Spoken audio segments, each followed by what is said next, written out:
Happy new years to everyone. ইংরেজি নববর্ষের শুভেচ্ছা জানিয়ে আজকে নতুন ব্লগ শুরু করছি।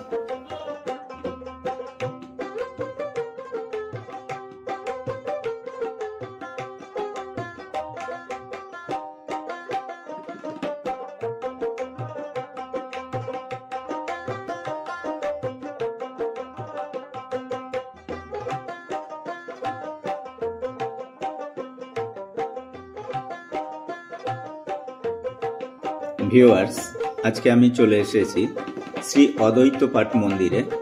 এটি নদিয়া জেলার শান্তিপুরের বাবলা গ্রামে অবস্থিত।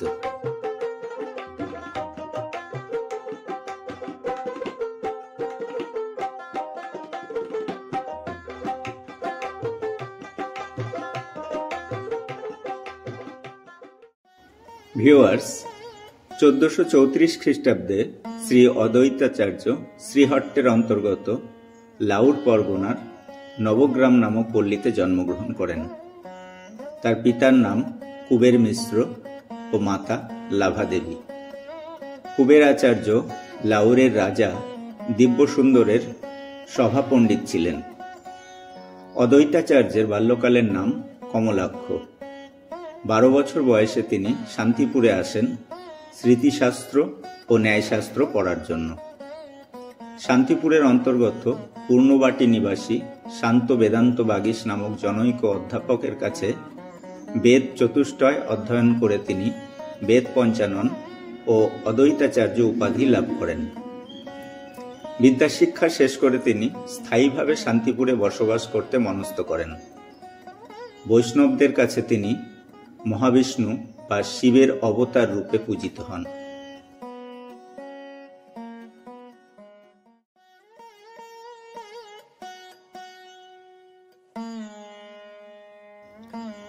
শান্তিপুরের কাছে বাবলা নামক স্থানে আমবাগানের মধ্যে এই শ্রী অদ্বৈত পাঠ অবস্থিত। এই অদ্বৈত পাঠ সমগ্র বৈষ্ণব মণ্ডলীর পরম তীর্থক্ষেত্র। এই পবিত্র ক্ষেত্রে শ্রী অদ্বৈতাচার্য জীবের দুঃখ কষ্ট মোচনের জন্য কঠোর তপস্যায় ভগবানের আরাধনা করেছিলেন।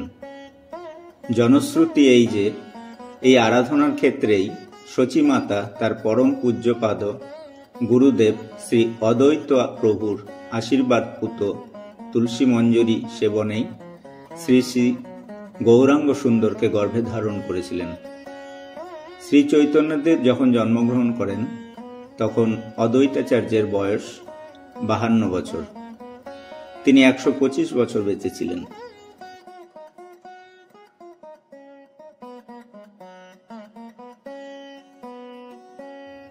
বাবলা শ্রীপাঠ সেই পবিত্র স্থান যেখানে শ্রী গৌরাঙ্গ, নিত্যানন্দ এবং অদ্বৈতের মহামিলন ঘটেছিল।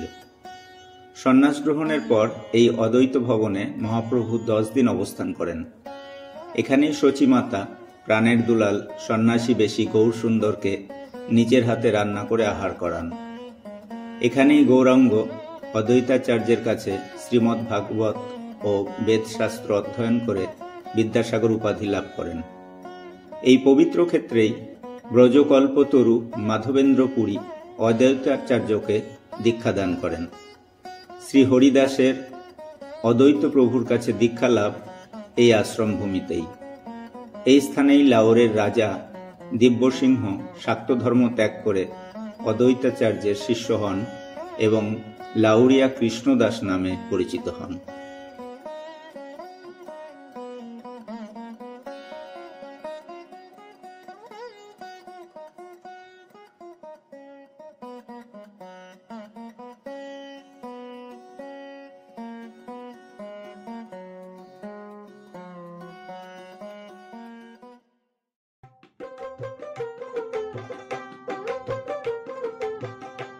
ভিউয়ার্স, এখন এই যে অপরূপ গ্রাম্য পরিবেশটি দেখছেন এটি অদ্বৈত পাঠের আশ্রমের ঠিক পিছনের অংশ।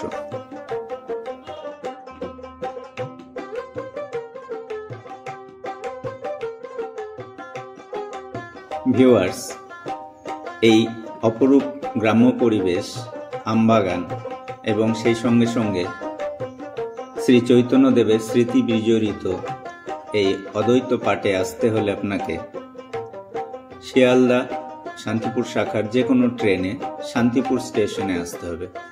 সেখান থেকে অটো বা টোটো করে আপনি বাবলা গ্রামে এই আমবাগানের মধ্যে স্থিত অদ্বৈত পাঠ আশ্রমে পৌঁছাতে পারেন।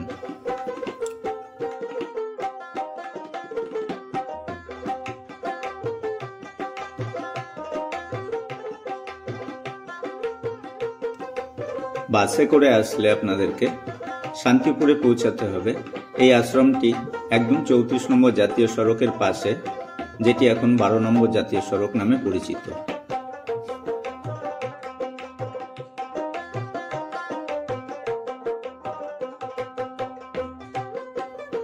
বন্ধুরা, আমি এভাবেই গ্রাম বাংলায় ঘুরে বেড়াই এবং গ্রাম বাংলার গ্রামে গঞ্জে থেকে সেখানকার প্রাকৃতিক সৌন্দর্য, প্রাচীন মন্দির, স্থাপত্য এগুলো আপনাদেরকে দেখানোর চেষ্টা করি। যদি আমার কন্টেন্টগুলো আপনাদের পছন্দ হয় তাহলে প্লিজ আমার চ্যানেলটাকে সাবস্ক্রাইব করে দেবেন এবং লাইক কমেন্ট করবেন। প্লিজ আপনারা কমেন্ট করে জানাবেন আমার প্রেজেন্টেশন বা ভিডিওগ্রাফি নিয়ে আপনাদের কোনো অভিযোগ থাকলে আমাকে অবশ্যই জানাবেন। সেক্ষেত্রে আমি আমার যে প্রেজেন্টেশন বা ভিডিওগ্রাফি সেগুলো রেকটিফাই করতে পারবো। ধন্যবাদ বন্ধুরা।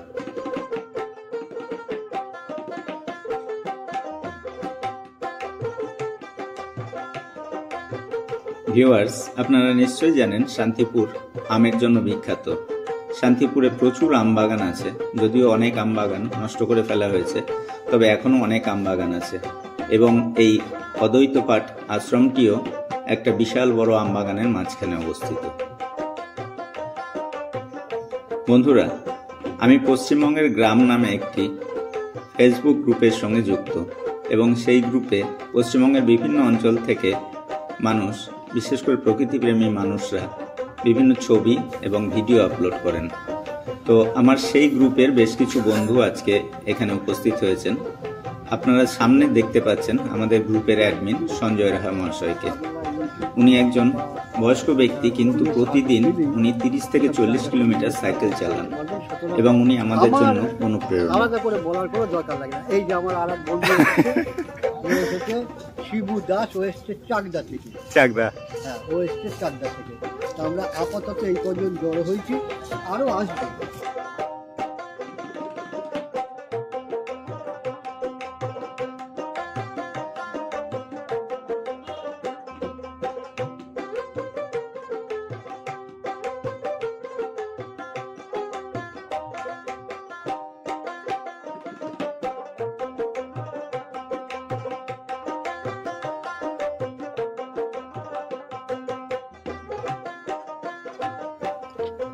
আমাদের গ্রুপে যারা আজকের এই ভ্রমণে অংশগ্রহণ করেছিলেন তাদের মধ্যে গ্রুপ অ্যাডমিন সঞ্জয় রাহা এবং বাঁকাদা, তারা এসেছিলেন কৃষ্ণনগর থেকে সাইকেল চালিয়ে, আর শান্তিপুর থেকে এসেছিলেন অজয় বিশ্বাস, রণব্রত বিশ্বাস এবং সুদীপ ব্রহ্মচারী মহাশয়। আমার সঙ্গে একই সঙ্গে আমরা গিয়েছিলাম অমিত বিশ্বাস, রানাঘাট নোয়াপাড়া থেকে।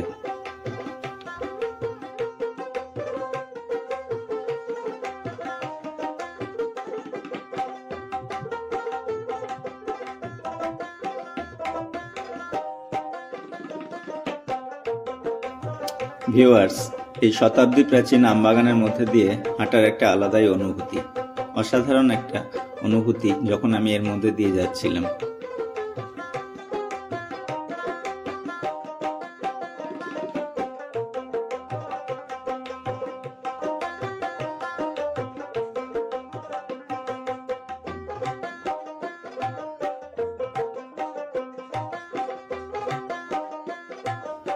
এই আমবাগানে কোনো রকম বনভোজন, পিকনিক এগুলো নিষিদ্ধ। কারণ হচ্ছে তাতে মন্দিরের যে পরিবেশ সেটা সত্যিই বিঘ্নিত হয় এবং আমার মনে হয় প্রত্যেকটা মন্দির কর্তৃপক্ষেরই এই ধরনের সিদ্ধান্ত নেওয়া উচিত।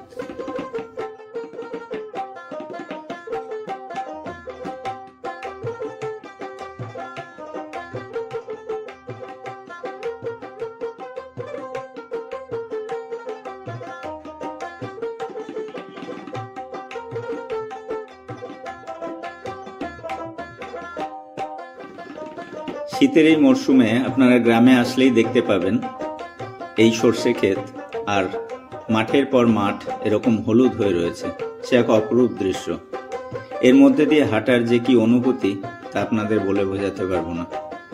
যদিও অনেক ক্ষেত্রে এর মধ্যে দিয়ে হাঁটার জন্য অনেক ক্ষেত্রে ফুল নষ্ট হয়, ফসলেরও ক্ষতি হয়, তবে সাবধানে আপনারা গ্রামে আসলেও সাবধানে নামবেন এবং সাবধানে এই ফসলের ক্ষেতের মধ্যে দিয়ে যাবেন, যাতে করে চাষি ভাইদের কোনো রকম ক্ষতি না হয়।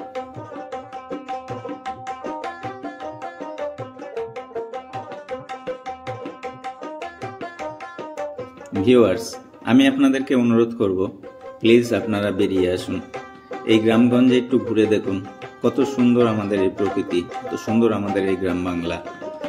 আমি জানি আপনারা সবাই দার্জিলিং, পুরী, দীঘা বা অন্যান্য আরও যে বিখ্যাত জায়গাগুলো সেগুলোতে ঘুরতে যান বা ঘুরতে যেতে চান। অনেক সময় আর্থিক কারণে বা সময়ের অভাবে সেগুলো হয়তো সম্ভব হয় না, তবে আমাদের বাড়ির আশেপাশেই এরকম অসাধারণ জায়গা আছে যেগুলোতে আপনি একদিনে কয়েক ঘন্টার জন্য ঘুরে আসতে পারেন এবং আপনাদের সত্যি বলছি মন এবং শরীর দুটোই ভালো হবে।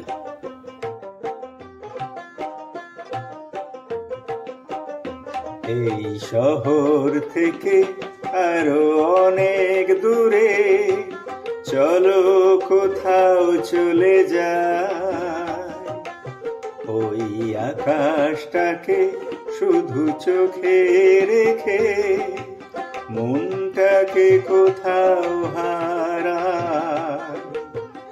কি চাইনি কি পাইনি সবই ভুলে যেতে চাই, এই শহর থেকে আরো অনেক দূরে চলো কোথাও চলে যায়, ওই আকাশটাকে শুধু চোখে রেখে মনটাকে কোথাও হারায়।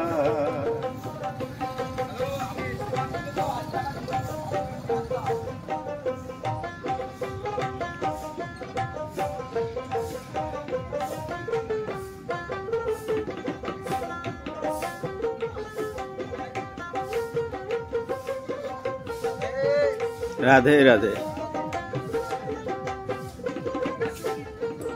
প্রভু, কোথা থেকে এসছেন আপনারা?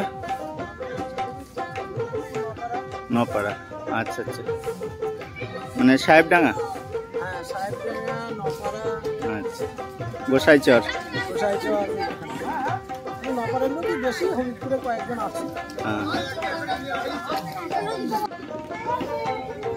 বাসে করে একদল ভক্ত এসেছেন রানাঘাট নোয়াপাড়া থেকে, তাদের আবদারে তাদেরও ছবি তুলে দিলাম।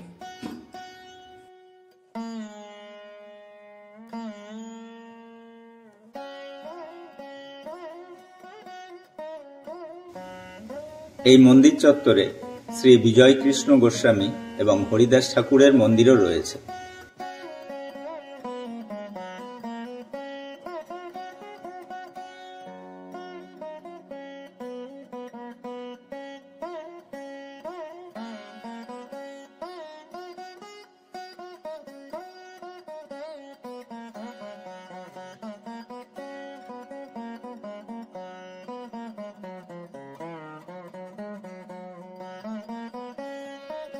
ভিউয়ার্স, অদ্বৈত পাঠের সামনের যে ভবনটি দেখতে পাচ্ছেন এটি নাট মন্দির এবং এখন যে ভবনটি দেখতে পাচ্ছেন এটি মূল মন্দির।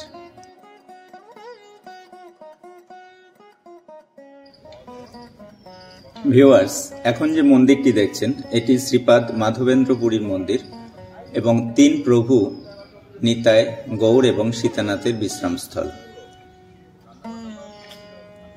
বন্ধুরা, শহরের কোলাহল থেকে অনেক দূরে আমবাগানের মধ্যে অবস্থিত শান্ত পরিবেশের এই শ্রীপাঠ একদিনের জন্য ভালোই লাগবে, তা আপনারা আসুন, ঘুরে যান এখান থেকে।